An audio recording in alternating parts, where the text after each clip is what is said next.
दोस्तों आज हम बात करने वाले हैं सुल्तान महमूद गजनवी के बारे में कि उन्होंने हिंदुस्तान को कब और किस तरह से फतह किया, कितने फौज के साथ हिंदुस्तान में दाखिल हुए थे। लेकिन उससे पहले कुछ बातें आपसे अर्ज करनी हैं।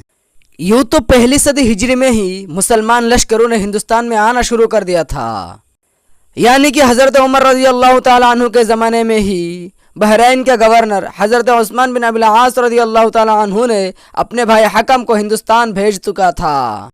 लेकिन हज़रत फ़ारूक आज़म रज़ी अल्लाह ताला अन्हु को जब ये बात मालूम हुई तो उन्होंने इस बात को पसंद नहीं फरमाया, जिसकी वजह से उनको वापस जाना पड़ा।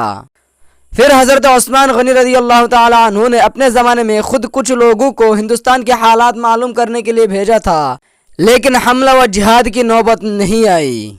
फिर हज़रत अली करमल्लाहु वजहहु के ज़माना खिलाफत में हज़रत हारिस बिन मर्रा अब्दी बतौर खुद सरहद सिंध पर हमलावर हुए और एक हद तक कामयाब हुए।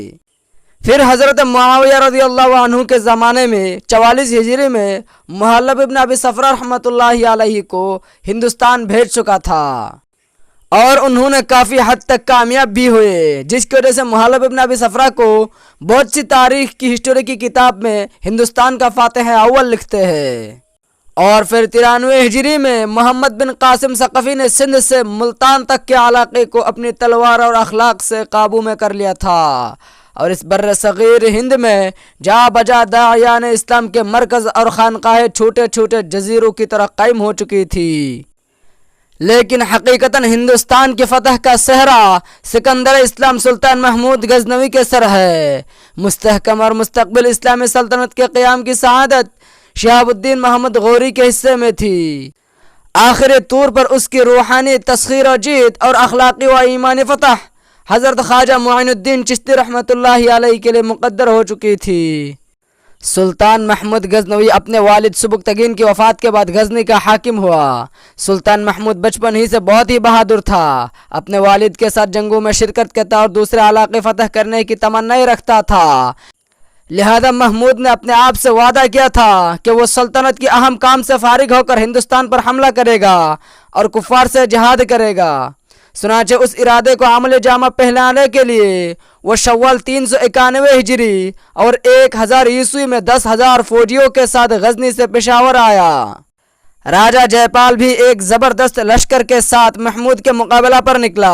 दोनों हुक्मरानों के लश्कर आपस में लड़ाई हुई। दोनों लश्कर ने बड़ी मर्दांगी और दलेरी से एक दूसरे पर हमला किया, लेकिन फतह सुल्तान महमूद ही को हुई। इस तरह वो इस्लामी फातह होने की वजह से महमूद गाजी के नाम से मशहूर हुआ। इस लड़ाई में बहुत सामान और असबाब बतौर गनीमत महमूद के हाथ लगा और उसके बाद गजनी वापस लौटा। उसके बाद वो 2 साल के वक्फा के हिंदुस्तान पर हमला आवर होता रहा। उसका मकसद मज़हब इस्लाम की इशाअत का मुक़द्दस फरीज़ा था। उस फतह के नतीजा में कुफ्र ज़लील होता और इस्लाम फैलता और माल गनीमत भी बहुत हाथ आता था। जिन शहरों को फतह किया उन शहरों में से बहुत माल गनीमत हाथ लगा, जिससे काफ़ी मिक़दार में रकम जमा हो गई थी। तो अपने दारुस सुल्तानत गजनी में एक आलीशान मस्जिद तामीर करने का प्लान तैयार किया और गोया यूँ हुआ, मेरी ज़िंदगी का मकसद तेरे दी की सरफराजी, मेरी ज़िंदगी का मकसद तेरे दी की सरफराजी, मैं इसीलिए मुसलमान इसीलिए नमाजी। उरूस फलक मस्जिद की तामीर।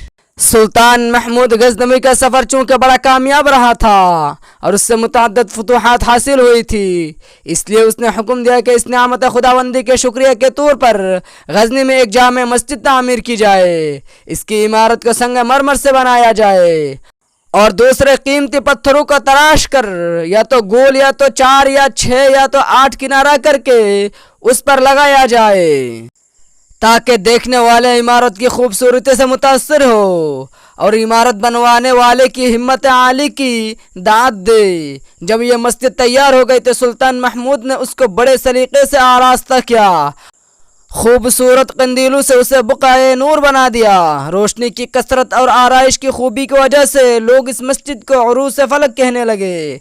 इस मस्जिद के साथ ही सुल्तान महमूद ने एक आलीशान मदरसे की बुनियाद डाली اور مدرسے کے کتب خانے میں نایاب اور اعلیٰ کتابیں جمع کیے۔ مسجد اور مدرسہ کے اخراجات کے لیے بہت سے دیہات وقف کر لیے گئے تاکہ طلباء، مدرسین اور دیگر عاملے کی ضروریات پوری ہو سکے۔ محمود کا مسجد اور مدرسہ کو تعمیر کروانا امیروں اور ارکان سلطنت کے لیے مشعل راہ ثابت ہوا اور انہوں نے اپنے بادشاہ کی تقلید کی۔